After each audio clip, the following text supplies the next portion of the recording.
What's going on, everybody? John with ACTION-FLIX.com coming at you. I got a live edition of the Action-Fix podcast for you tonight. Got a super show for you today. Got a real special episode. I got a special guest star who's going to be joining me today. So we're talking post-apocalyptic movies. You know them, you love them from such great blockbusters as the Mad Max series, Furiosa that just came out a little while ago, to more lesser-known movies you might not know about, like Equalizer 2000 with Richard Norton, where he had the machine gun that shot like 8,000 different types of weapons, or Warriors of the Wasteland. So you can't get enough of them. They keep making them. People keep watching them. So I have with me a resident expert, movie expert. He's an author. He has just came out with the second edition of World Gone Wild. I got it right here. It's restocked and reloaded, the second edition, where he's added more movies and interviews, and we're going to bring him on the show right now to talk about it. David J. Moore, here he is. David, how you doing today? I'm good, man. Thank you for having me on, John. I appreciate it. Oh, absolutely. I know we've been talking a long time trying to do something, and of course life happens and everything, but this is so exciting. This is your first initiation into the Action-Fix podcast. So I figured, why not do a little interview with you? So we'll give the fans a little bit of what David J. Moore is all about. So first of all, you're loving movies and everything. So talk about some of your first experiences with movies, and where did you develop your passion for action movies or anything in general? Sure. Well, I grew up in the 80s in Hollywood. I lived kind of it was a strange life. My father was an actor for many, many years. Okay. Had a dream of being like a big actor, but he basically he found a niche in the featured extra role, or he would have walk-on dialogue in various movies and TV shows all throughout started in the 70s all the way through the 80s and into the 90s. And so I kind of grew up around movie sets, and my dad's vision for himself, which was to be this great actor. He did a lot of plays, and I tagged along a lot on his adventures, and he tried to get me into movies too and TV shows. I remember I was on the Wonder Years, and I tried out for Dennis the Menace for a Disney movie that was a made-for-TV movie, Dennis the Menace. Wow. It was like 1987, something like that, 86, 87. And so, I grew up around the movie business, and I never had a doubt that movies were an illusion, like it was always make believe. My dad would come home with like this huge blood stain on his shirt for being in whatever, and he'd bring home like fake money, movie money, props. He was on the Alien Nation TV series, so he would bring home the alien cap heads, and he was on Coneheads, the movie, and like the Conehead. So I'd bring a lot of this stuff to school for like show and tell, and it was kind of cool having a dad who was an actor. My dad got killed by Freddy Krueger on Freddy's Nightmares in the pilot episode. Wow. Yeah. I didn't know that. That's awesome. Yeah. Like my dad, to this day, he will underplay all that stuff. Like, he doesn't really like to talk about it anymore because, when your dream doesn't really come true to the extent that you think it will or hope it will, it's just, he kind of soured to all of it after a while. And, but, looking back on it, my dad was in one of the Friday the 13th movies. I think it was the fourth one. He was in Lethal Weapon 3, Stargate, like lots of cool stuff. Last Action Hero. He worked with everybody, and to a like a minimal degree, like I'm saying, like my dad was not a big actor. He was like a walk-on. He'd be sitting next to Kurt Russell, or, he would be I know he worked a really long time on Raging Bull, and that was kind of like a legendary movie to work on. And to this day, he just like turns his nose up at the movie. He's like, I hated that movie, and so like that whole tactile, hands-on experience that my dad had sort of rubbed off on me. I mean, it was inevitable. He was very much into the film noir films, and so I grew up in a time where VHS was just barely starting to like take root. I remember going to the video store for the very first time, and that was a life-changing experience. But so what I'm trying to say is, like, this was before we had videotapes, and my dad would take the movies almost every night. Rather than stay home and watch TV, we would go to the movies. And it wasn't just the new releases. Growing up in Hollywood, there were lots of repertoire theaters that would show black and white films. And I mean, that was kind of a daily diet for me, going to see, some Humphrey Bogart movie or James Cagney or Jimmy Stewart or whatever. Like, I grew up on the old black and white movie stars just as much as I grew up with, Stallone and Schwarzenegger and all these guys. So I had this, it was like a 50-50 equal kind of a movie education.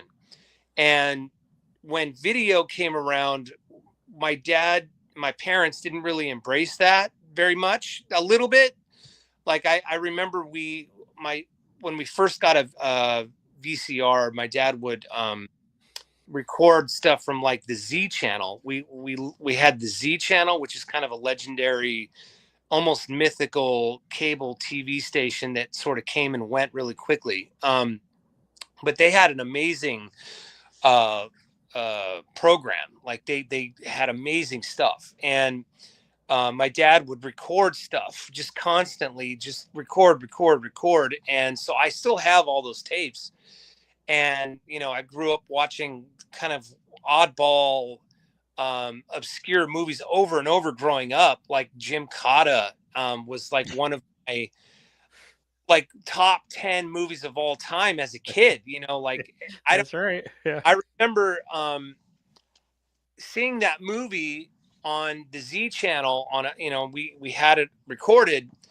And I would watch that movie just as much as I would watch The Goonies or, like some of my favorite, like Rambo 2 or whatever. Like Jim Cotta to me was like way at the top, like amazing, and to this day, it's still a movie. Like, you don't know if you're going to mention it to somebody and they're going to be like, what are you talking about? Or they'll be like, that's a great movie. Like it's you don't know it or you love it. That's right. There's no in between. That's right. With Jim Cotta. That's right. No, and like my dad had recorded all of the Bruce Lee movies, Chinese Connection and Enter the Dragon. So, like I knew who these guys were as a youngster, and there was just something about action that was very indelible to me. I remember seeing Rambo 2, I don't know, 3 or 4 times in the theater. We would just keep going back, to see it. And I remember going opening night to see Rambo 3 in Hollywood. And oh my gosh, there's only been a handful of times in my whole life where you're in an audience and you know how people flip out on opening night for Avengers, how people just go crazy. Seeing Rambo 3 opening night in Hollywood was like that. It was insane. It was insane. I'm going to turn the light on behind me so that you can see me a little better. Absolutely. There. Hopefully that helps. Is that okay? Can you see me? All right. Well, you're a little blurred now with the light, though. Okay. Hold on. So it was nuts. Rambo 3 opening night. It was cheering and clapping, and I mean it was outrageous, which should clue you into like these guys, how enormous their popularity was. And I grew up idolizing Stallone and Schwarzenegger just like everybody else, but at the same time, I loved Van Damme, thanks to Cyborg. Cyborg was the one, even more than Bloodsport, or Kickboxer. Cyborg, I really latched onto that movie. And, and, I could segue rather quickly, but, I say that. I Cyborg, love that you said that though, because everybody is always like Bloodsport, or it's like I love that you said Cyborg because I was a fan of all of them, but yeah, Cyborg too. There was just something about that like drew me in as well. Absolutely. Cyborg, boy, there's something really special about that film. And even Albert, I befriended Albert Pune, and I considered him kind of a dear friend for Mm-hmm.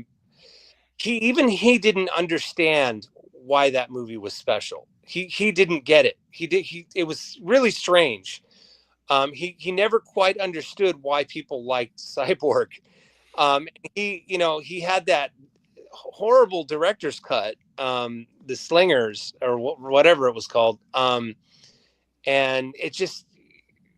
he just didn't understand what made that movie so special. And it was just kind of a fluky thing, like all the elements were perfectly in place. Van Damme was just this brand new, beautiful martial arts guy. And you put him in that horrific, end of the world scenario against those, monstrous flesh pirates. And dude, that movie is scary. It's a really scary movie. But there's something just that goes beyond what Mad Max ever even tried, and that's to kind of meld, that European heavy metal, the metal hurlant, uh, the Illustrated Comic Book Magazine, that sort of, aesthetic, and you put, sort of a westernized flair to it, and somehow that movie just worked. The canon guys didn't even know what the heck they were doing when they made that movie. It was supposed to be Masters of the Universe 2, which is really weird. But yeah, that movie feels like a heavy metal magazine, comic book come to life. With Van Damme's really thick accent, and he's sort of misplaced in that movie in a way. Like he almost doesn't belong in that movie. He's such a weird fish out of water with his accent. Right. Yeah. It's like it's still America in the future, but like here's this guy with a Belgian accent. It's like So it's so strange, but that's exactly what I mean by that European, aesthetic. yeah. And I don't think even Pune realized what he managed to tap into it perfectly on accident. And that's why I kind of feel like Cyborg is his greatest achievement. But it was sort of accidental. And yeah, I mean, to his dying day, he still didn't quite, it didn't click with him. Like, why do people like this movie? Like, this isn't even my vision. And I'm like, it's perfect. Like, you don't ever need to do a director's cut or anything. It's just exactly the way it should be. Anyway, so yeah, I mean, there's a lot of movie guys out there, movie fans or whatever, that are kind of like me, that have the same sort of story. Movies, there's just never been an alternative to movies for me ever. Like I've never had a real job. I've never had any kind of a structured work ethic. I just knew as a child that I would go into the movie realm, not necessarily movie business or movie industry, but I would do something with my life related to movies. And I had to, and I was never like trying to prove that I could go further than my father, because my father's, he had a different path than I do. But I just kind of instinctively, understood that I had to do this without a net. My whole life there's never been a plan B. My dad always had, and that's why I believe that he didn't succeed is because he always had a backup plan. He was always selling cars on the side, or he'd have, he did the whole thing, the actor thing, like he drove a cab, he delivered pizzas, he did this, he did that. He always had a side hustle when acting didn't, wasn't, he didn't go from glory to glory. It was like always on the ground trying to figure out how to make money, and the money thing that's a crucial thing about a career that I've chosen, is that I've never had a backup plan, and money has never been my ultimate goal. It's not easy. It's always been kind of a struggle, but I've never allowed myself the luxury to have a backup plan. There's always had to be one direction, one plan, and I have to succeed doing what I do, which is kind of hard to describe. When people ask me, when I go out with my wife to an event or a party or something, which I can't, I really struggle with that.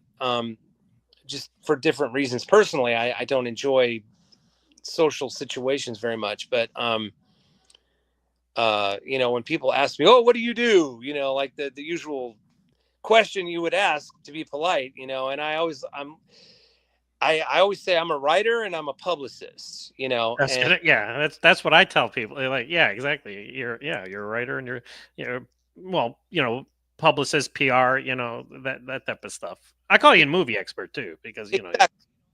But I again, like the movie thing, at some point I realized that I had left behind the whole movie fan, movie guy kind of persona behind. I'm not just a fly by night movie fan, or right.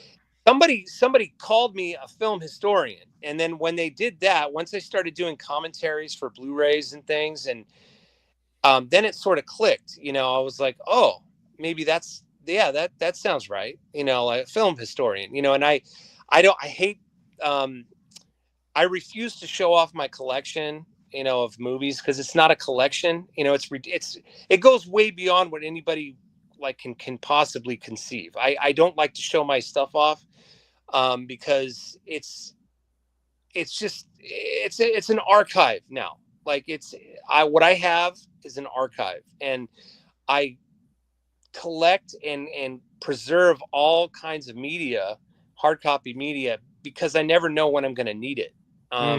Because I don't know, like at a moment, I can't trust streaming. I don't stream anything. At least I prefer not to.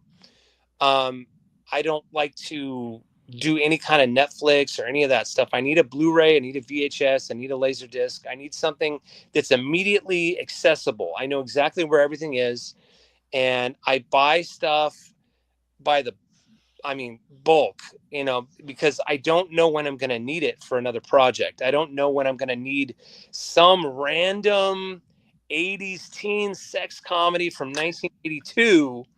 For whatever reason, I'm going to need it, because I just know that someday I'm going to have to refer to it for whatever reason. And, it's really, really crucial for a film historian to have all of this stuff immediately accessible, and not have to rely on, something that's actually not reliable, like, Netflix or Amazon or whatever, because all of a sudden it might not be there, or who knows. So yeah, I don't want to be a wet blanket and be like, oh, I'm a movie historian or whatever. I just, I don't know what else to do with my life other than movies. Like it's kind of the thing, and I've got all of this knowledge, and I don't, the only way I can sort of validate the spending or the time invested in all of this, movie stuff, is to actually write these books, like World Gone Wild or The Good, the Tough, and the Deadly. And I've got I've got 3 others in the offing. I've got 3 more books in me in this style, that just completely conquers a genre that is, it's a unique genre to itself. And I feel very good and very confident in knowing that these books will be amazing once they come out, because they will be the ultimate movie guides for these genres. That's awesome. Like, yeah, and like it's so interesting, like how your, you know, life revolved around it. So I was raised in Ohio, so I was the farthest. I was almost as far as from Hollywood as you can get. But I was privileged because my dad worked for a company called Allen Bradley, which was big into electronics and stuff like that. So every time something was created, he'd always, like, I remember when he first brought the first VCR home. And we'd all be like, "What is this?" And then I'd be watching like like, how are we watching this? And that type of stuff. And then my cousin owned at one time 3 video stores. He owned a chain of video stores with them. My mom managed, and I worked at. So I was engulfed with movies that way. That's how I know about all these movies. Like, I'll talk to people about movies or actors, and they're like, "Who's that? What is this?" It's like, well, you just don't understand. You were mentioning Jim Cotta, and it's like, I remember when Jim Cotta. I remember getting it in the. My cousin was like, he's like, "Here, take this," and I was like, and I see this guy kicking, these ninja looking guys and stuff like that. And I was like, what is this? And I was also privileged to be raised in a time when cable was just starting to come out. HBO. And I remember we had just moved into my second house. It was a bigger house, and like HBO, and we got cable, and like Lone Wolf McQuade was being played all the time, and that's how I got introduced to Chuck Norris, and of course Revenge of the Ninja and Sho Kosugi and all these, that. So I was privileged that way, and then I was also had 2 movie theaters. I crap you not, 2 movie theaters across the street from each other. Pretty big ones. So if like one movie theater didn't get a movie, the other movie theater would get it. So I was seeing all these movies. Like I saw like I Come in Peace. I saw, all these movies came to, where I lived. And like, I'll be on Owen Frill's show on the Action League. And I'm like, you saw that in the movie theater? I'm like, I did, opening weekend, it's like, because so that, I didn't go to school. I didn't go to film school or anything, but my education came from my father and my cousin, who instilled this love of movies, through their businesses and stuff like so. So in a way, I love how yours differentiates from mine, but we're still in the same, the same boat, if you will, which is Sure. pretty cool. Well, yeah, it has a lot to do with our dads, as you say. Like my dad was he was a movie guy, and yeah. My parents got divorced. My mom was very cool about, we would spend a day at the movies. We would hop theaters, do that, all throughout the 80s and 90s. And but my mom has a very simple taste, like very easy to digest movies. My mom's is, yeah. Like, my mom was great though. Like, she would go to movies like with me, like, because like, as a movie buddy and stuff like that. But you could tell like she was more into like the dramas and the comedies. Sure. And stuff like that. So, yeah. But I still, because of our moms, there's a lot of support, and I've been very blessed, very lucky, very fortunate to have that support. And I've never, there's been a few times in my life where I've kind of felt the pressure of, once you have a family, you've got to provide, and that's always tough, especially when there's no net. There's been really long dry spells and seasons where I just don't know if what I'm doing is the right thing. All that usual doubt and contemplation. But I don't know, man. I've been doing this a long time, and I'm it. And it's really important that there's no lag. Like there has to always be something in the pipeline. Like having another book come out in a year, like that's always really important for me, is having, what's the next book, what's the next this or that. And that's always been the ultimate end goal for me, is having like a body of work, some kind of a legacy. And being a publicist, it's happened by accident, but I'm very cut out for that. After I wrote The Good, the Tough, and the Deadly, I had, action guys coming out of the woodwork, asking me, like, hey, do you do PR? And like, well, I can. sure, Yeah. you know, like figure out what to charge, and like there was a whole trial and error there where I didn't know what I was doing, but it came very naturally because I'd been a journalist for so long, and you know um, I've written for every magazine, movie magazine that you can think of that still exists, and some don't even exist anymore. So I built a reputation from scratch, a name for myself, and that's how very important. And then like all the stuff that's come after that has been kind of the cheddar, the cream. Being asked to do like an essay booklet for Arrow Video's huge edition of Waterworld, or being interviewed for a documentary about Corolco for the Total Recall Blu-ray. Things like this. I did a really cool First Blood essay, and they interviewed me for the Studio Canal 4K release. Like that. All that stuff is just kind of just extra stuff that it's nice. I don't really chase any of that. If it comes my way, then cool. Because I do feel like I have something to say about certain films and certain subjects, and if people enjoy that, then great. I'm happy to contribute. So but yeah, movies is what I do. Like I'm kind of trying to segue away from it a little bit. I'm have a novel coming out next year, and um Oh. trying to get into fiction. I'd really like to see a future in that. Let's see how that goes. But yeah, none of it's easy. It's just little baby steps, one step at a time, and it takes years to get anywhere. So I totally agree with you. And like next year will be the 10th year that I've been doing this website, because it's pretty much as old as my daughter is. Because I remember I asked my then wife, like, can I do a website? Because like I was looking at, that's when the internet and everything, and I was like, I could do this. I'm a fan. I know these movies and stuff like that. I've watched them without, so, and that's how I got started. And here we are now. And I got to thank you, because you were very influential, like when I started out, because you were, I got Don the Dragon Wilson. I interviewed him. You got me him. Eric Jacobus, we were talking about before we went on the air. So yeah, I got to thank you, sir, too. Because you helped me. As I was getting started. So I can't thank you enough for what you've done.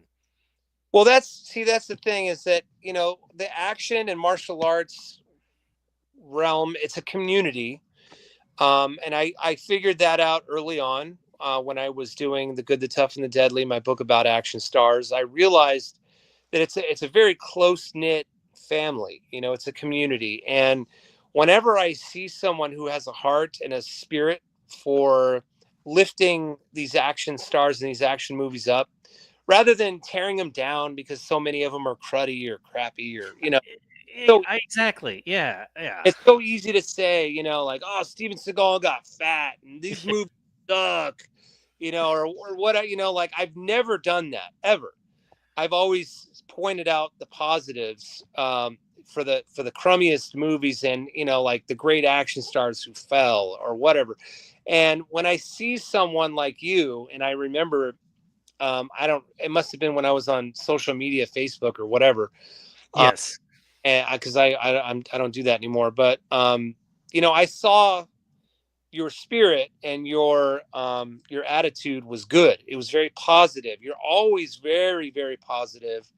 And I can tell, even in your good reviews, sometimes I'm like, I know he didn't like this movie as much as, but that's good. Like I like that. Even in my negative reviews, I still say good things about it, because these people still worked on it. There's people that put their heart and their Yeah, spirit into it. Did it come out the way I would have liked it? No, but I'm not gonna like. And then that's the thing that pisses me off. It's like every time I put stuff on the internet, there's always some guy that comments, and I'm just like, ugh, all right, it's like go away. It's like, yeah. I don't know how you guys do it with the websites and the social. uh, ugh, yeah, it's a Can't chore deal with it. sometimes. Like that's why I do these books. I just put them out there, and I don't care what anybody says. Like they're there, they exist. I'm done. My There job's you done. go.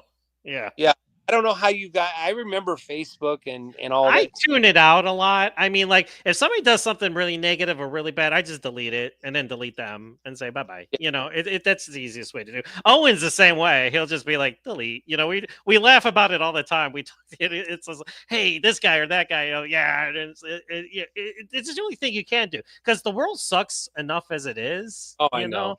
And it's like, can we just all like? And again, it's cliche, especially with how things are going now in the United States. Can we all just get along? Can we all just help each other out and stuff like that? You know, it's not gonna happen the way we want it to a point. But it's like that's why I try to stay positive, man. Yeah, just stay positive. That's what I say. Just stay positive, and guess what? You'll make friends. You know, like we're 10 years into it, like you said, and like this is how you keep a friend. Is just stay positive, man. Like why would you want to? Okay, I know Steven Seagal's fat, so what? Like I enjoyed his later movies. yeah, Some of them are rough. I'm not gonna lie. Like a lot of times when he left the set and they had to finish it, it was rough. Let me tell you. some of the stories you hear about these guys is that's where it gets ugly. Yeah, When you find out that these guys are not really good people. yeah, But like I support all of these guys. I will drive 50 or 60 miles one way to see these guys in the dumpy theater where their latest movie's been, totally thrown in the garbage. yeah. Uh, and I have proof. I have the tickets and I have the pictures of the posters. Right. I think I've texted you some of my pictures. I'm like, Yes, you have. Yeah, I enjoy them. Yes, please. in the latest whatever Scott Adkins or Brent Foster movie in a theater, and next week is the I'm not exactly excited, but I'm looking forward to seeing Armor, the new Stallone movie. It's playing at a theater about I six. I I got the screener for that because I interviewed Josh Wiggins and Dash Myhawk for it. Oh, So yeah, I saw it. you watched It- it? I did. Okay, you don't tell me anything. No, Uh, I'm not gonna say a word, but yeah, yeah, I got to talk to Josh Wiggins plays Jason Patrick's son in the movie, which was cool because he was in Max, which my daughter loves about the dog, the German Shepherd, right. and like so I talked about that, and of course Dash Myhawk was in Punisher Warzone. He was talking about how people shit on that movie. I'm like, I love it. I'm a Punisher fan from day Yeah. one, and I loved it, and he loved it. We talked about that. Yeah, it was a good time, but yeah, yep, that's all. So there you go. I mean, like, I'm gonna see Armor in a theater, and nobody But yeah, else. you get to see it in the theater, though. I never get to see these movies in the theater. That's what sucks. I want to see them in the theater, And Yeah. yeah, but it's on my. I mean, Or- granted, it's on a big screen TV that I have, but still, there's nothing that beats the big screen. Right. Well, to me, these guys belong on the big screen. Like Yes. I don't want to watch these guys, for the Armor, for example. Like I'm not going to watch that at home. I'm just not. I'd rather see it once in a theater and it'll just stay in my mind that way forever, and that's why I went to see all of those Bruce Willis movies in a theater. Like I saw all three of the Detective Night movies in a theater. And like, I can't tell you so many of these movies I've seen theatrically. Anyway, so yeah, World Gone Wild, second edition just came out, and Yep. I'm excited to talk about that. So whatever you want to ask me about that. Absolutely. That was a great intro. I'm like I said, I learned a lot. Like I didn't know a lot of that, like about your dad and everything. So that was pretty cool and everything. But yes, we are here to talk surviving post-apocalyptic movies. So so I actually have, and you were kind enough. It's beautiful. I mean, this doesn't do it justice. Like you have to hold it in your hand, and even the one you sent me before, because I have the other one. It's still beautiful. I love the cover art of the second one though. You were like, yeah, let's talk about doing the second cover art for it because Sure. that just sings. That sings Yeah. loud and proud. Well, so are you familiar with Wasteland Weekend? Do you know what that is? I am not. No. Oh, so Wasteland Weekend is a yearly event that's been going on for I don't know how many years, at least 10 or 15, 20 years. I don't know how long it's been going on, but it's a real how shall I put this? It's a lifestyle event, like these crazy. Well, sorry, It's like those medieval fairs that people. not crazy. Yeah, it's a Ren fair for Yeah, post-apocalyptic aficionados. Let me gotcha. um, and it happens once a year in the desert somewhere in California. It's way up in the desert somewhere. And when I wrote the first World Gone Wild, I was invited. I got invited to attend Wasteland Weekend. But I am not a camper. You have to like live there for a couple days, and I just don't enjoy camping. I don't enjoy roughing it. I don't. No, I'm a hotel guy, you I don't know. either. Yeah, and you're out there in the dust and the dirt. Anyway, it's not for me. So they had invited me to that, and you had to like go themed. You had to dress up, and like I wasn't going to do all that. So I ended up doing the other, like the sister event, which was the Wasteland Weekend Car Show, where they had like all these Mad Max cars, and it was a car show somewhere a lot closer to me, and I was able to go there with I took like 2 boxes of my book. And I sold every copy, like every single copy. It was great. It was amazing.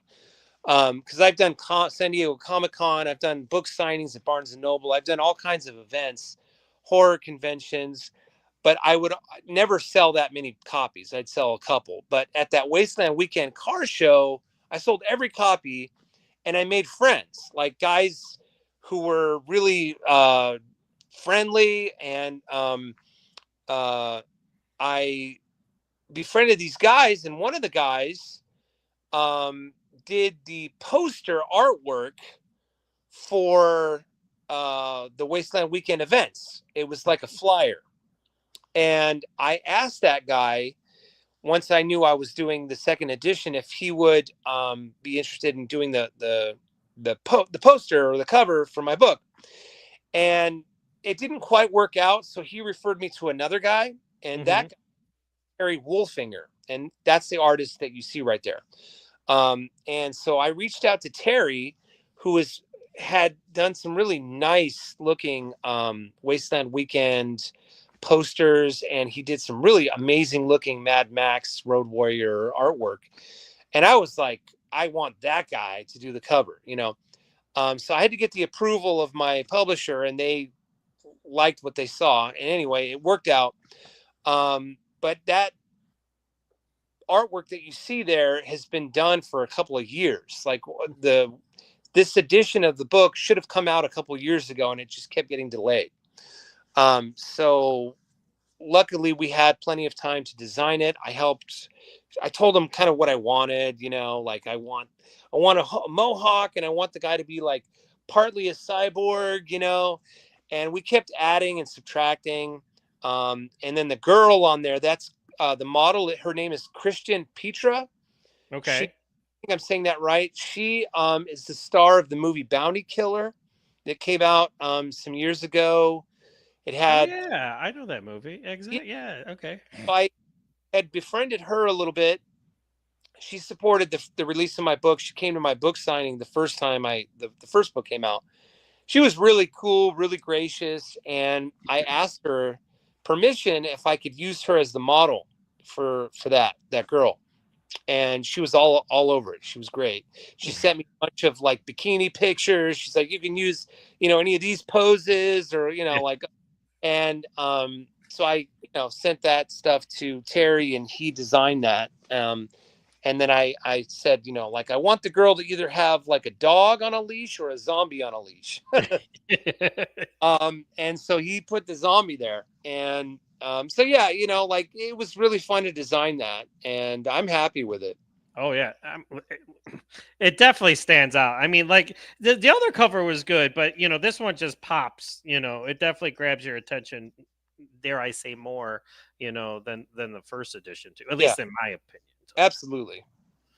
So okay, now let's talk about post-apocalyptic films. Now again, I have seen the most obscure Like, we all know Mad Max. We all know George Miller is a masterclass, in terms of the Mad Max movies and everything. But like I was talking at the beginning, I mentioned Equalizer 2000. That's one of my favorites with Richard Norton. He's got the gun, and Sarah H. Santiago.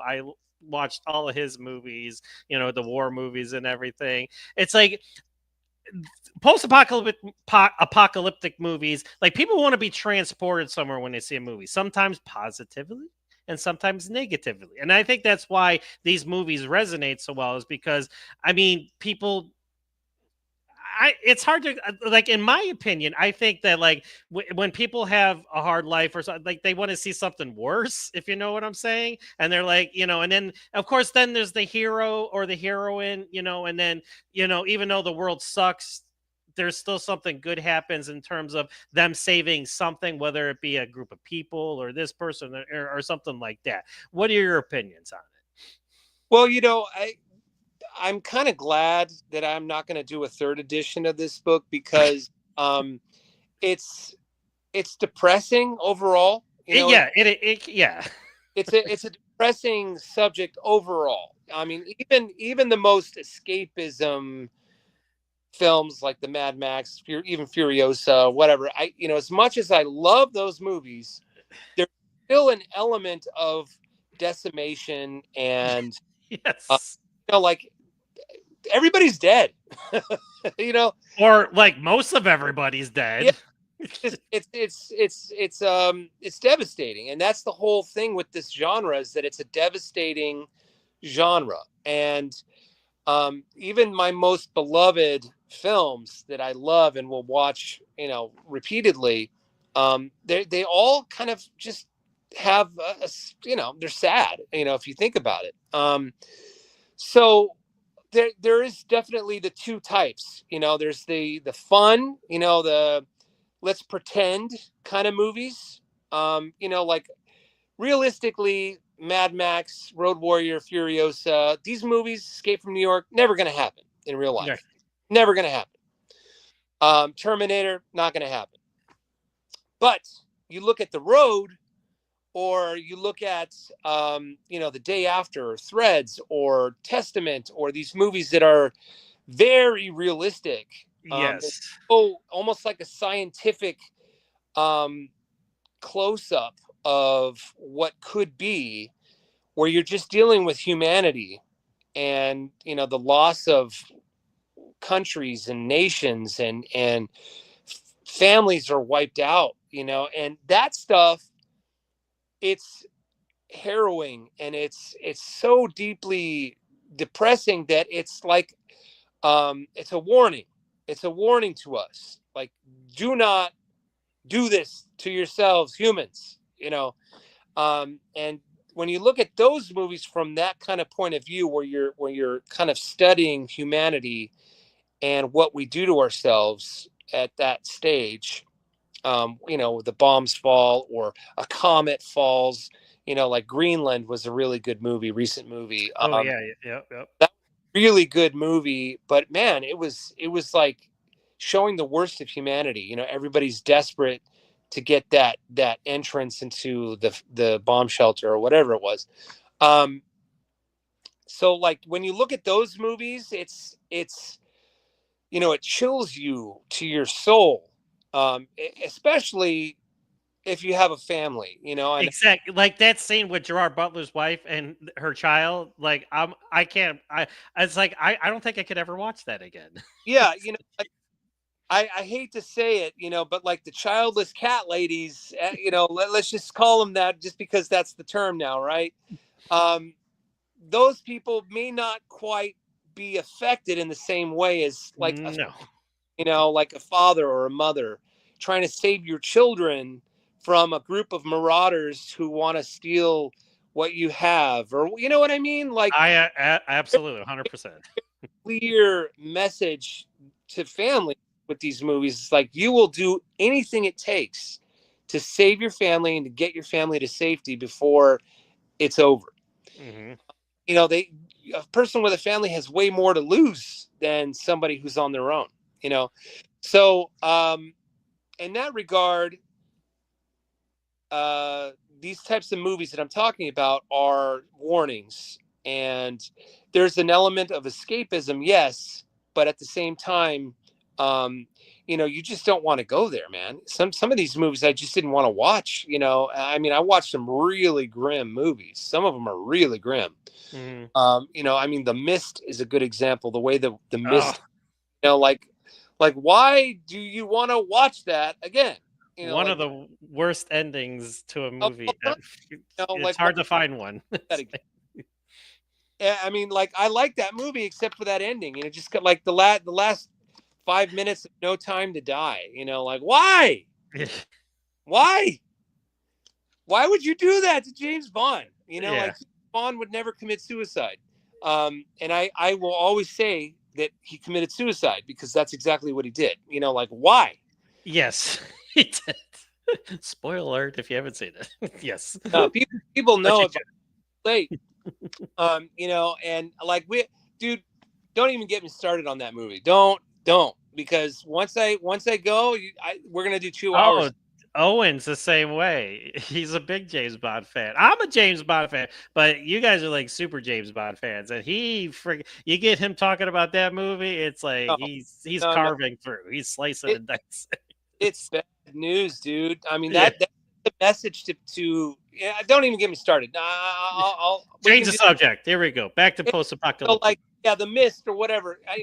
Like I would way prefer to watch a fun apocalyptic film than I don't. Right. It's like the Mad Max movies. It's post-apocalyptic, but there's really cool car chases and action stunts and sequences and stuff like that. And Mel Gibson looks really cool. Like, you got the warrior in black, and everything. So it's okay. In a Well, way. what we're I think the core theme of these kind of escapism films, and even some of like Greenland or whatever, if you're a man, and obviously I'm not a woman, and I don't even pretend to be one, but frankly, women aren't going to survive in that world, either or, and mankind depends on a man standing up to evil. And like we have to become a hero in that kind of a world, otherwise Mhm. it's just a cesspool, and it's just going to be awful. And that's the whole thing, that the underlying theme of these films is when a man stands up and has to become a protector, and he has to embrace the role of a warrior. He has to, otherwise humanity's over. Well, also, That's yeah, there is still humanity because yeah. there are still people who want good to prosper and to exist and to survive. So that One of the things about like The Walking Dead that became so unappealing after a while is because there's no heroes. Everybody's just doing whatever they can to survive. And like at that point, like I I don't know how, you throw zombies in there and some of these like uber bad guys that they have, that like they have people chained up, and like at that point it's just becoming like a an exercise in punishment. Like every episode is another punishing hour. Like I don't know. I don't enjoy that. I really don't. Give me something where it feels like it still has a realm of reality, but put a spin on it, have a little fun with it, and these movies all have universal themes. They really do. Even if it's a zombie movie, Dawn of the Dead or whatever, and a lot of this is metaphor for other things. right. So there's so many choices in the apocalyptic genre. That's why I have a subgenre index in the back. It helps you kind of navigate the genre. Right. So if you don't want to see something that's nuclear, or if you want to see something that's more natural apocalypse, I have a whole section on that. I have a whole I describe what these subgenres are all about. I describe what The Last Woman on Earth is all about, what time travel is a recurrent theme.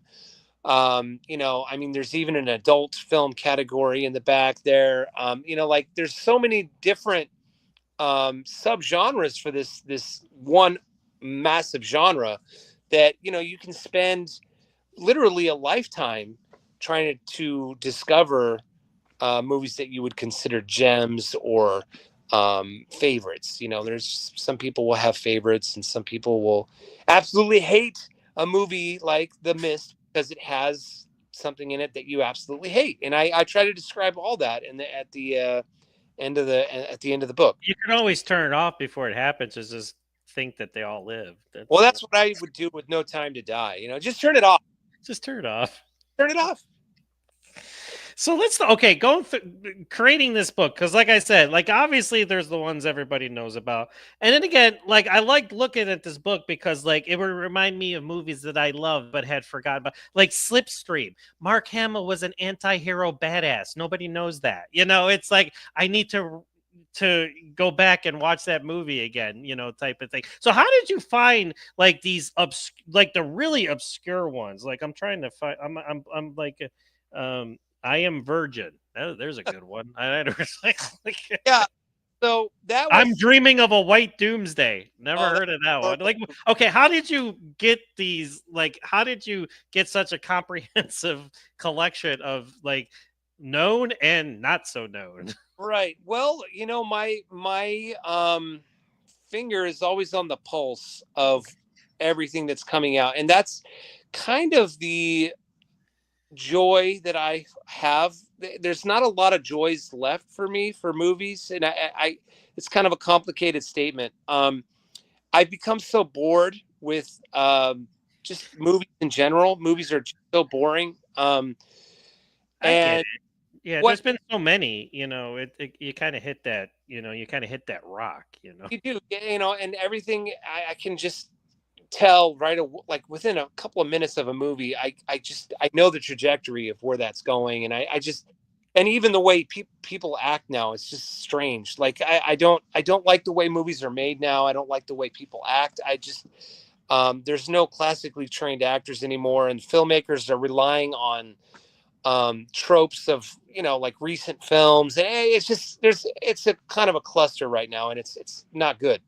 But one of my joys of loving movies is discovering movies and just having like the pulse of that whole genre. And really what that is you got to dive really deep. You got to go as deep as you can, and that requires a lot of research, you know, and always keeping your eyes on wherever movies are coming out, and even older films. So that means go buy the older out of print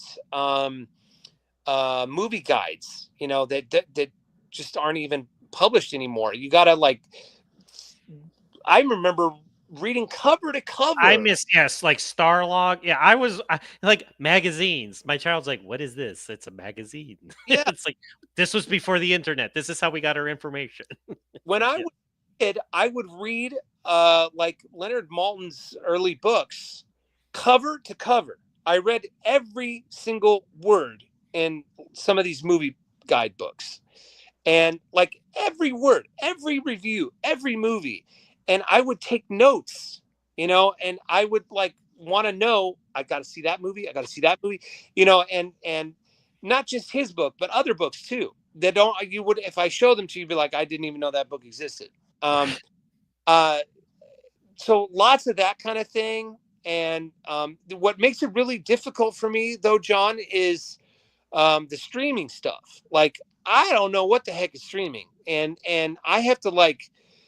It scares me when I go on Netflix or Hulu or whatever, and there's like 100 movies I don't even know exist, and I'm like, I didn't even know Mark Wahlberg made that movie. Like, when did, you know? And that stuff, like, that's the undiscovered country now, all the Netflix stuff. And I tried to put as much of it as I could in a short amount of time that I had to do, you know, this, like the final stretch of World Gone Wild, my deadline. I was like, holy crap, there's all these shows that I haven't watched, like that I didn't even know existed, that were end of the world related. And you're talking about stuff from other countries, you know, Korea, Yeah. South Korea, and you get stuff from Scandinavia, and like all this stuff is streaming on Netflix. And I'm like, I never even heard of this stuff. And like, I am not on the wavelength of streaming at all. So whatever I found, I just did it the old fashioned way, and just like slowly going down the algorithm and just trying to figure out what was new, what wasn't new, what's on video, what's not on video. Because if it's not in my hand, it's not on video. That's it. That's my take on it. If it's not in my hand, it's not on video. It's on streaming. That's a different thing altogether. So that whole streaming world, that was tough, man. That was really, really hard for me.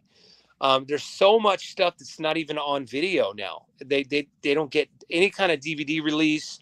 There's tons of weird little indie films that, were made totally off Hollywood's radar that I had to like discover on my own. There's a lot of that, dude. I mean, the first time World Gone Wild, that was a lot easier. That was me going to mom and pop video stores that were still in existence, and me just browsing the shelves and finding, like rows upon rows of VHS, and just buying the VHS right off the shelf. At that point, nobody cared. It was like $2 a tape or whatever. Right. And I would come home with boxes full of tapes. It's a lot of legwork. That's all it really is, John, is making sure that what's out there. And if you don't know what's out there, then how can you have a complete movie guide? You cannot. That's and it helps that I'm kind of autistic, and I mean that literally. So like my autistic brain is very, very, it needs every spot ticked off, check the box. Yeah. I have to check every single box. And by the time I was wrapping up the second edition, I had to stop, because there was not enough room to put everything in what they gave me space wise. They told me, okay, it has to be this amount of pages or whatever. And I knew I wasn't going to be able to put everything in there. So there's a lot of stuff that, I tried to get the core stuff. And at some point it was like, like a claw machine, where you put in a buck and try to get the, the stuffed animal you want. I'm like, I just have to hurry up and get the claw machine in there and get as many as I can before, the space runs out. And that's kind of what I did. I just had to hurry up. And it breaks my heart that like I didn't get Furiosa in there, and Kingdom of the Planet of the Apes and Fallout. And there were some things that came out like right when everything was finalized, and I'm like, whatever. It is what it is. If you don't like it, I can't help you. Yeah. It's over. Now it's also now going into like Hollywood is like they say imitation is the sincerest form of flattery, and Hollywood, it's no more true than in Hollywood. Like like we talk about sword and sorcery movies, like you said, you're going to be delving into that. Conan the Barbarian comes out with Arnold Schwarzenegger, and it becomes this massive hit, and then you get Sword the Sorcerer and all these other and countless and waves, and then same thing, Mad Max becomes a hit, and then you get Warriors of the Wasteland with Fred Williamson. It's like everybody's just jockeying for position to make something to that effect, and they know it's not going to come anywhere near what they're imitating, but it's just like, what, we're going with it, so but we reap the benefits because I, as a movie fan, I always say I love bad movies, and I wear it with pride. A lot of movies in my collection, I have martial arts movies where I don't like the movie, but there's a good fight scene in it, and that's why I have it.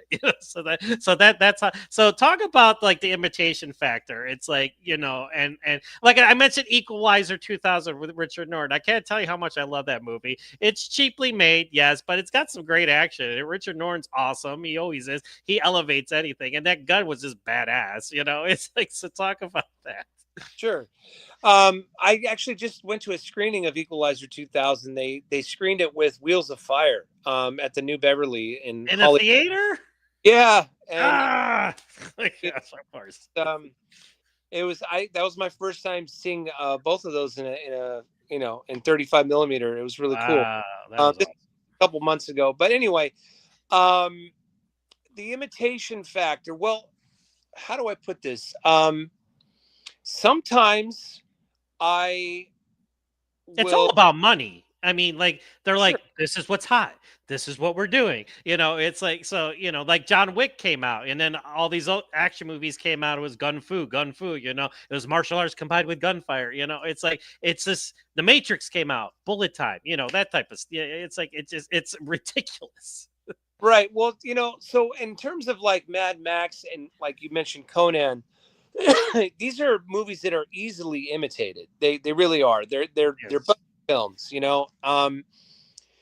and I actually really sometimes even prefer the imitations to the actual recipe. A man after my own heart. I was just saying. Yep. I mean, so like, I mean, if you want to go Conan, some of those barbarian films that came out, I really like some of those a lot. Like a lot. Sword and the Sorcerer, I wouldn't even consider Sword and the Sorcerer a ripoff. That to me is its own thing. Oh, absolutely. Oh, I love. I Like can't get it. Yeah, the absolutely. Beastmaster, like that's its own Oh, thing. I wouldn't yeah. consider that like a Conan ripoff, but they're very much on the same shelf, But and but they're considered that because it's in the same vein. So obviously people are yeah, going to look at it that way, which is unfortunate. and I understand it. But like with Mad Max, so you mentioned Equalizer 2000 and the Sirio Santiago. Santiago made gosh, like 8 or 9 or 10 of these movies. The Sisterhood, Raiders of the Sun, uh Future Hunters with Robert Patrick, it's like yeah, it's like the right. Terminator is in a so, Yeah, they're and Italy has their copies too. Italy was known for that, and yeah. it was actually after the fall of New York, 2020, after the fall of New York, which is a hybrid of the Road Warrior, Terminator, and Escape from New York. It's those three Yes. together, Frankenstein together, and I love that movie so much. And if it wasn't for that movie, I don't think I would have written World Gone Wild. Um, Oh, really? Okay. that Wow. was that movie put me in the zone of like, what is this, and why is nobody talking about this movie? People should be. Yeah, absolutely. I like that movie. Absolutely. I mean, I'm a fan. And it really inspired me to figure out the genre. I wanted to know more. Like, if this movie exists, this is a genre worth talking about, because it was so good as an imitation. Like it definitely is a copy or a riff, but it's got its own identity. It's really radically unique and weird. It's got some Planet of the Apes in there. Hmm. Uh, and I love that movie, and it made me want to figure out what other movies are like this, and why is nobody talking about this? Because I want to talk about it. If I talk about it, then somebody wants to talk about it too. Absolutely. Why should you be the only one? So I mean that whole concept of filling a void of writing a book about as much about the real thing as I wanted to talk about the imitations. I mean, like Waterworld is obviously an imitation of the Road Warrior, but Mm, Waterworld is its own beautiful thing too. Like that movie's gorgeous, it's wonderful, it's amazing. It gets better the longer the older it gets, the better it gets. That I don't movie. understand how people shit on that movie. I I really, I really I never did understand it. Like no. it's amazing. Like that movie is a miracle. It Yeah, really is. That movie is a miracle. And let's talk about that miracle, because why not? Like, we should be talking about that miracle just as much about Mad Max or whatever, Terminator. These movies are really amazing. They're special, and I wanted to write reviews that were equal in length, and absolutely. Yeah. and respect the movies equally, not just oh, let's talk about the Road Warrior this much, and Equalizer 2000 this much, um Right. you got to talk about them equally, because they all they're all citizens in the in the post-apocalyptic world. And Right. um I that's why I wanted to write the book. And these the copies are just as interesting or even more interesting then, I mean, everybody talks about Terminator and Terminator 2, and like the benchmark films, to me they're kind of, they'll always be special and they'll always be great, but I don't really care. I don't want to talk about those movies because everybody's talking about those movies. That's why Furiosa to me will always have a very special place in my heart, because it bombed, and I just don't understand, like, how did that bomb? It makes no sense. People say, oh, it's not as good as Fury Road. Well, you're crazy. It's better than Fury Road as far as I'm concerned. For a lot of, and I could go on and on. I could tell you why. I absolutely. And frankly, I don't care if you think Fury Road is better. I don't care. It's fine. Go ahead. Furiosa, amazing. Amazing movie. It's more mythical. It has so much more going on than Fury Road. Fury Road is a perfect movie. It really is. Fury Road is perfect. It's absolutely precision, razor blade, precise. It is the ultimate storyboard movie come to life. It's that precise. But to me, flawless is not sexy. No. I want something that has wrinkles. I want something that has flaws. I want to make love to Furiosa. That movie is better because it's flawed. It's flawed, and I like that. Give me the flawed movie that nobody went to see in the theater. I want to see that. That's my movie right there. You can have the perfect supermodel version. That's fine. Go ahead.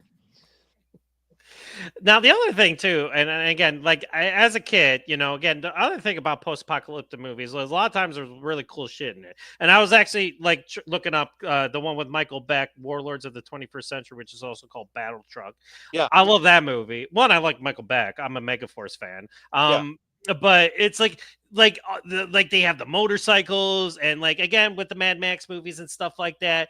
I mean, they weren't stupid. They were like, okay, we know we don't have like the star power or we don't have the production value, but you know what? We're going to put this really cool thing in here, and then we're going to put it on the cover, and we're going to show it in the trailer. And it's like kids are going to be like, yes, I want to watch this movie. So, and I was one of them. Like I said, I can't tell you how many times I've seen that movie. And if I like, anybody I work with, Warlords of the 21st, they'd be like, what are you talking about? It's like, and it's a shame. I want to cry sometimes because it's like, you should know what that movie is. It's like, yeah, no, that's a great movie, man. And that was made, it came out the same year as Road Warrior, and it was shot in New yes. I did a big interview with Harley Cokless, the director for that. That's in the book there. Yes. Yeah, no, I love that movie. That's a great movie, very underrated.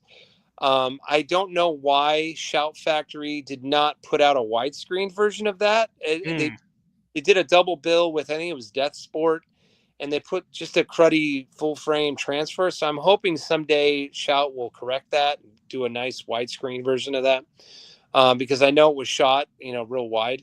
Yeah, that's a great movie. I could go on and on about that film. That's a great film. Yeah, I mean it's just like, again, because you're talking about the ones that hit like the real realistic ones. Again, you're gonna watch it once and then you're like, I'm never gonna watch this movie again. But it's an important movie, and I've seen it, but I don't want to watch it again. But it's like, it's the fun post-apocalyptic movies that were like, yes, we want more of this. It's like, and you're saying, and I totally get your fatigue with action movies and stuff like that. A lot of times I get set screeners and I'm like, okay, and I pop it in, or I'm watching on my computer, and then 10 minutes later I'm browsing on my phone. I'm like, I'm still paid. I have to watch because I have to, talk about this movie and stuff like that. But you said I'm positive. Even like in the worst things, it's like, yeah, I know I've seen a million of these movies, but I still want to watch them, I so one thing about like Warlords of the 21st Century, excuse me, that movie is very reminiscent of the men's adventure novels that were published very profusely through the 70s, 80s, and 90s. Like the Deathlands books by James Axler, it was a house name by Harlequin Goldie. I was a fan of like the Mac Mullen Able Team, Phoenix Force. I was a fan of those movies. Dude, that's my bread and butter. I still read those books to this very day. Yeah. Uh, there's a ton of post-apocalyptic men's adventure series, lots and lots and lots of them. And some of these movies kind of resemble those books without really trying. They just are, and like that. And there's something about that whole spirit of uh, it's like you drop in the middle of this guy's episodic adventures, like Warlords of the 21st Century. That's very much like a middle entry of that Michael Beck character's saga. Like, for all we know, that guy had 100 other adventures that they didn't make any other movies. um that's the kind of movie I really like. I like those you just dropped in the middle of that guy's adventure. Like Snake Plissken. It's a shame we didn't get 3 or 4 of those. And again, Escape from LA. People are like, this movie Great. sucks. I'm like, why? Yeah. Is it cheesier? Yes. to But it's me, still Snake Plissken, and it's still a good movie. awesome. It's awesome. I saw that movie. He's on a surf. He's, I it's love like, yeah. I apologetically love it, and there's no reason to defend it, because No. it's great the way it is, and that's what I'm talking about. Like, give me the flawed movie. Give me that movie that has the flaws, because it makes it more likable to me. I don't like perfect movies. I can't watch Best Picture Academy Award movie. I can't stand those movies, man. I just the more perfect the movie is, the less. Now, let me ask you a question. Are you a Godzilla fan? Somewhat. Okay. Did you see Godzilla -1? Yeah, I saw it. What did you think of it?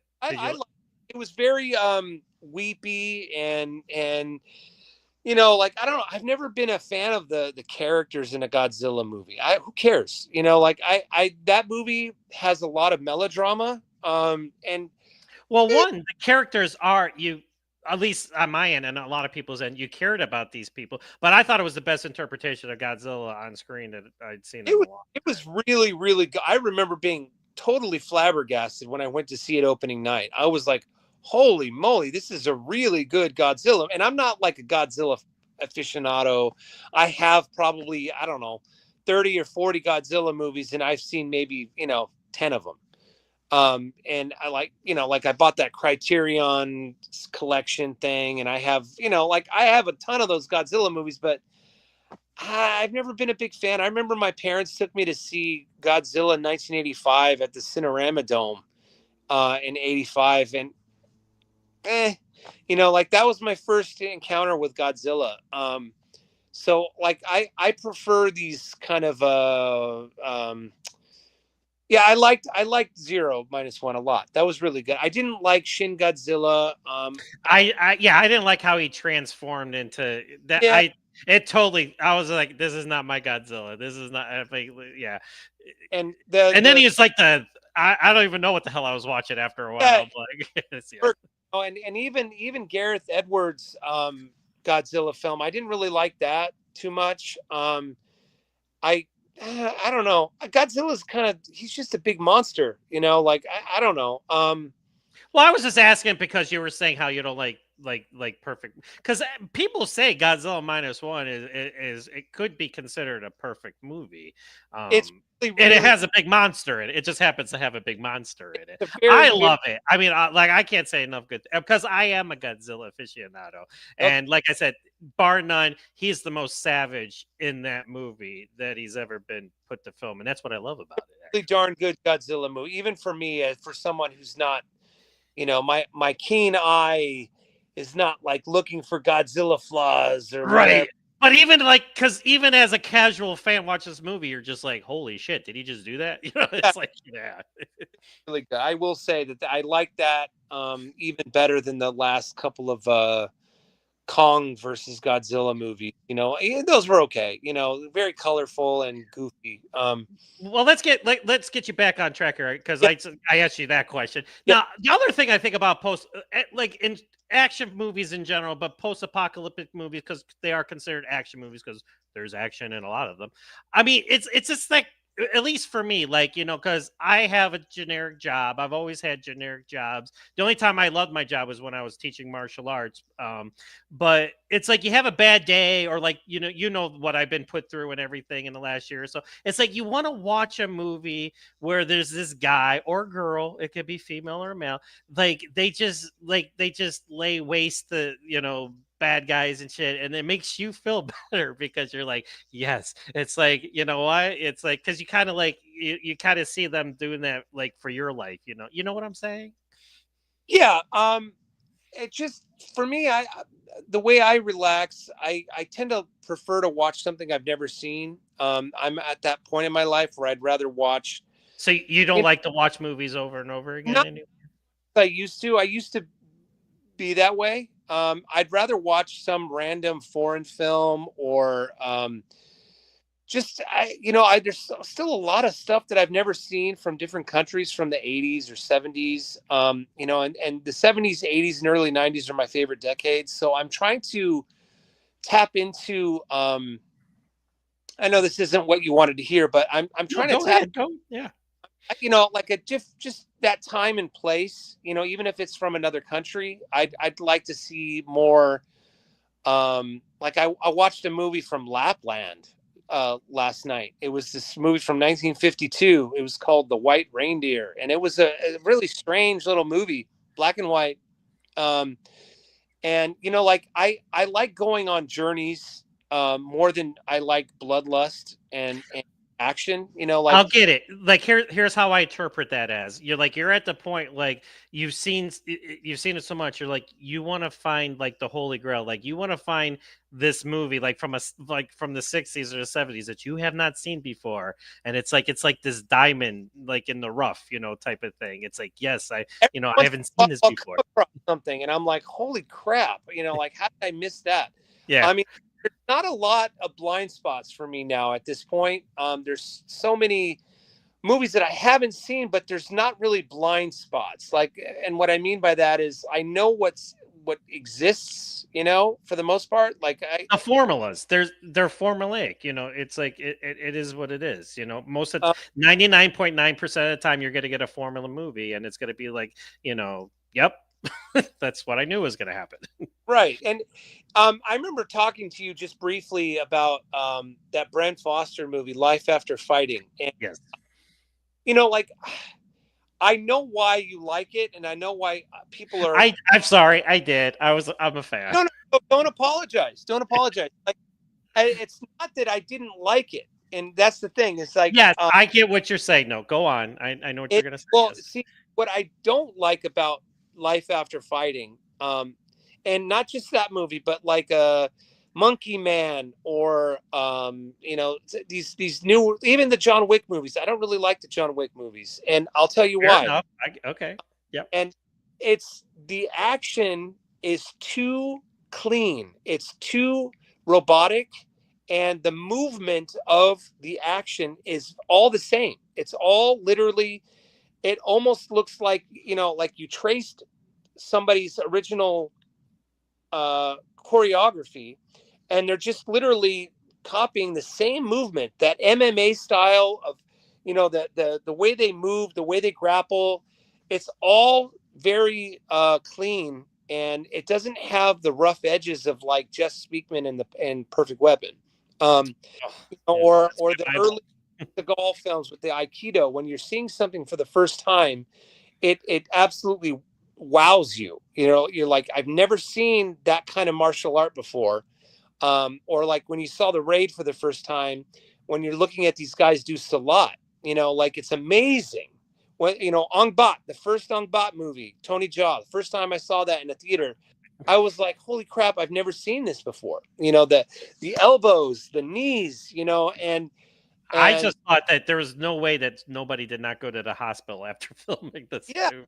like cracking each other's skulls. But the thing is when you see that for the first time and you've never seen that, it looks astounding, and it becomes a new benchmark, like you were saying with the Matrix, where all that wire fu stuff, we hadn't really seen that outside of a Hong Kong film, and then all of a sudden everybody's copying that, and then like it looks like that for a decade. and you see all that wire fu stuff, and by the 10th year, you're like, I don't want to see that anymore. It's really not aging right. It doesn't age well at all. And that's what I'm saying about, like, Monkey Man and Life After Fighting and the Wick movies, is that it looks way too it doesn't have a personality. It really doesn't. It all resembles whatever the first one was. And I don't know if it came from MMA, like the when we first started seeing UFC and MMA fights, live, Right. real hitting each other and grappling. And somehow that got translated into film. And, like, it's totally lost its personality now. Like, there's no individuality in these guys' fight styles. Like Brent There Foster. hasn't really been a proper UFC or Ultimate or type. I mean, I think for me, Warrior is probably the one that kind of almost Yeah, nailed Warrior. it. And plus, it's such a good movie. But yeah, there hasn't really been a good representation of mixed martial arts in Well, my. we're seeing it in film. Like I think Flashpoint might have been the first time. With Don. Donnie, yeah, he did a good job. He Yeah, brought, I'm not gonna lie. but like, look, the first time I remember when I discovered Scott Adkins many years ago, he was Oh, unknown. Like nobody knew who this guy was. And I remember interviewing him before anybody cared. right. And like the first time I saw that guy, I was like, Okay, whoa, let me ask you. Let me interrupt. When yeah. was the first time you saw Scott Adkins? And then I'll tell you my story. It was, I think it was Undisputed 2. Oh, so you saw Undisputed 2 was the first time. Okay, good. It Okay. wasn't Special Forces. I That saw that. was mine. I remember. Yeah, and I'll tell you. You go on. I'll tell you afterward. Well, when I saw Undisputed 2, I was like, holy crap, who is that guy? Yeah. And I immediately like started to backpedal and look for the other stuff that I'd missed. Like, how did they just pluck that guy out of obscurity?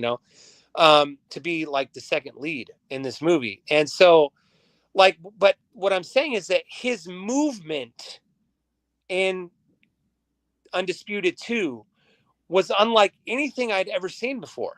Mm-hmm. And the way he moved, he had a beautiful movement that was like seeing Van Damme for the first time. But he didn't move like Van Damme. He moved like Scott Adkins. And that's what I look for in these like hyper kinetic action films now. That they all the same to me. The movement, it's all very boring to me, all of it. I get And it. even Scott has lost his movement. It's not even his movement anymore. He's like adapted to like the 8711 style, and these guys all move the same. Like I went to see Take Cover, and it looks like 50 other movies that have come out recently. Like I don't like the way anybody's moving. And it just, that's my take on it. Movement is very important for these action stars, and if they don't retain, like I just watched Kill 'Em All 2 the other night with Van Damme. Yes. That was a very diluted Van Damme movie, and that's okay. Like he's at an age now where he's kind of aging out, but that was a super hyper diluted version of what we used to like about Van Damme. He didn't even move like himself anymore. And Well, then it's like it's hard to like when your icons like, and then you see a stunt double. It's like, oh yeah, it was a very watery film, and I was very disappointed. But at this point, like I'm geared to be disappointed. And I'm not talking down about the film. It was okay. I just it makes me sad that we're not seeing any new guys come out of the wood, like the new Jeff Speakman or the new Thomas Ian Griffith, whoever. There's a lot of guys coming out of Asia, but like how do you keep track of these guys if they're not being given a role that puts them over the top? That transform, or what do you call it? They've got to cross the barrier, the international barrier. They've got to make a crossover film where they're either doing it in English or they're like exploding on. Like I remember those guys, the District B13 guys. The David David. Bell and Sarah Raphael. Yeah, Yeah. those guys. When I saw District B13 in the theater, I was like, "Holy crap! That is movement." Yeah. Like those guys were moving, and it was totally unique. That whole what do you call the running? What? Parkour. Yeah, parkour. The Yeah. parkour thing. David Bell's parkour. Mhm. Like that was a brand new movement, and it was like, holy crap! That's what I want to see in a movie like that. It's like brand new, and all of a sudden everybody's doing parkour after that. You know, um, Bourne, Bond, all the guys are doing that. And so yeah, the whole thing with life after fighting, and dude, Brent Foster's great. Like I highlighted him in my book, Good, Tough, and Deadly, when I saw him. I think it was in a Steven Seagal movie. Force of Execution. Yeah, Force of When I saw that, I was like, holy crap! Like that guy's Or moving. Maximum Conviction. He was in Maximum. He did too. Maximum Conviction, which he had But a yeah, smaller role, but Force of Execution. He was basically the star of that movie. yeah, man. Like the way he moved in that was unique, and it made me like pay attention. But when he did Life After Fighting, it was like literally the same moves over and over and over again, over and over again. And that was like a 2 hour plus movie, and it just kept going. And I was bored. Like it's like another fight guy, same thing in the dojo, smashing the guy's head on the glass and grappling and breaking his neck and his arm, like the same thing over and over again. So yeah, it's important that whoever's going to come out next, and I don't think we're going to get any like singular guys anymore. I think it's over. They have to totally put themselves out there with their own unique movement. And if you don't have the movement, you don't have my attention. Fair enough. Fair Yeah. enough. Yeah. Well, no, I totally appreciate your opinion. I mean, and I can understand where you're coming from because, like, and it goes back, like, going back. I do Owen's Action Elite Live, and some of these the movies we're talking about, these guys have been watching for the first time, and I kind of relate to that because I'm like, oh man, it's like I wish I was in your shoes where you watched, like, we were talking about what we were talking about. Oh, Excessive Force with Thomas Ian Griffith. That was from the '90s. I loved it, and I saw it when it first came out, and he's like, yeah, I just saw it for the first. I'm like, oh, I wish I was in your shoes because, like, it's like going back to like because I could tell you what I was doing and where I was at when I saw all these guys for the Oh, first time. sure. It's Yeah. like so that's the thing. I like. I'm gonna be 52 in December, and it's like, yeah, I know. I've been there. I've seen countless movie. Oh, so I can't even tell you. And it's like I wish I could go back in time and just experience it all over again. And just for like the first time I saw Von Damme, I saw Bloodsport in the theater on opening weekend and doing the helicopter kicks. I was just like, whoa. It's like I totally get it. Yep. Yeah, so that's the joy of these movie books is I get to discover stuff that I've never seen that's slipped through the cracks, and well, I'm definitely going to try to find some of these that are like it might be an endeavor, but it's like I'll roll up my sleeves and like try to there's find some. ones in there, man. Yeah. Well, I think this is a good place to stop for this first. I can't thank you enough for coming on. Is there anything you want to talk about, like any in the near future stuff that you're working on? I have a movie that I co-wrote. It's coming out next year. It's called Hard Redemption. It's with Lou Ferrigno and Gino Kang and David Kurzel, the Viking samurai.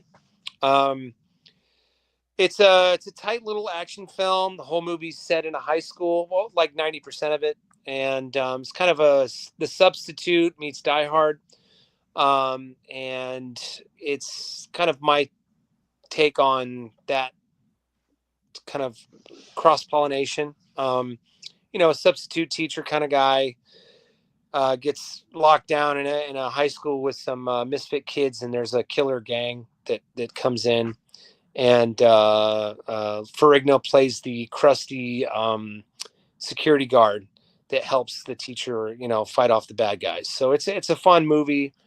That's coming out next year, probably early mid next year. And then I have a novel called Chance and Gamble, The Mark of the Maharaja, which is my take on the men's adventure genre, which is what we were talking about. It's a series of books that I'm writing. It's about an action star and his stuntman in the 90s. So it's like their adventures. And they're very, very R-rated. I push the envelope as hard as I can, and I try to put my movie knowledge, my action star knowledge into these books as much as possible. And I think you're going to see that once you read it. Awesome. Well, just to let everybody know that World Gone Wild, the stocked and reloaded second edition, I of course you can get on Amazon, pretty much anywhere you could get books, correct? Yeah, as far as I know, yeah. And then of course, let me scroll down here. Hang on, I'll give you a yeah, we got this one too. We got your first one, The Good, the Tough, and the Deadly, which you talk about action movies and stars, starting from the 1960s all the way up. So that's another one. If you're an action fan, definitely check that one out. And David, thank you very much. This was great. Great conversation. David's going to be joining me on the Action Fix podcast in the future. We're going to be talking about anything I can think of, old, new. He just loves talking movies just like I do. So just stick around after I end the show, David, and we'll talk a little bit more off camera. Okay. All right. All right. So I'm just going to close you off for now, and then I'm going to just close it up. Okay. Have a good one. All right, so there you go. There was David J. Moore. He's the author of World Gone Wild. And as you know, he knows a thing or two about movies, not just action movies, not just post-apocalyptic movies, all the genres, and he's always fun to. And this is actually my first time.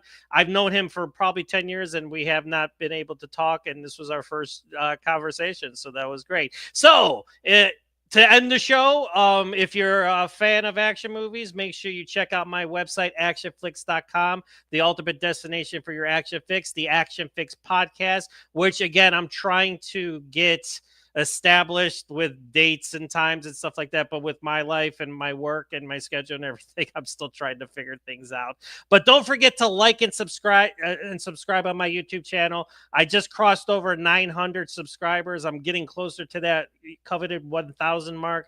So feel free to tell a friend, tell a loved one about my little old YouTube channel if they love action films and, and subgenres like Western, sci-fi, and all that good stuff.